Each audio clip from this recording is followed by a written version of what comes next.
सबुदिन एका एका मार्केट जाए चली आज किंतु आसी बापा सह हावड़ा ब्रिज बुली। आपण मैंने भावुं कि मु कलिकता जाइए अरे ना मो जाजपुर पोलगेट भी हावड़ा ब्रिज पर लगुच मोटा सेमती इम्पोर्टाट थिला बोली बापा सह आसिली चली। आम विमान रे thegold रे पहुंचलु सेठु किछि किणाकिणी कलु संग्राम भाई सह भेट हेलु तांका सह किछि कथावार्ता कलु। आपण माने जदि जानिबाकु चाहउछन्ती मु कोन आनिली बोली कमेंट करी जणाई देबे नेक्स्ट पार्ट आण बोली। 2 मिनिट रे मार्केट रे थिबा काम को सारिलु भाउजंक जन्मदिन थिबारु चलचंचल होई घर को फेरिलु। थिली भाउजंक गेली ननंद मो एब्सेंट रे कोन सेलिब्रेशन टा हबो एई देइथिबा सुंदर साड़ी को पिंधी आसीथिले केक काटिबा पई अभिप्राय कले।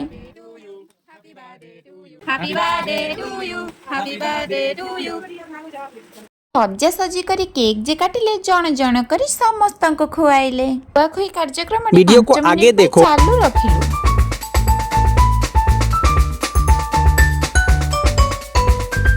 5 मिनिट मोर होई गला ग्रुप फोटो गोटे उठिला। एक कटिंग हमर एठी सरिलानी भाई हम मन जानी गुपचुप आइसक्रीम आनिलेनी।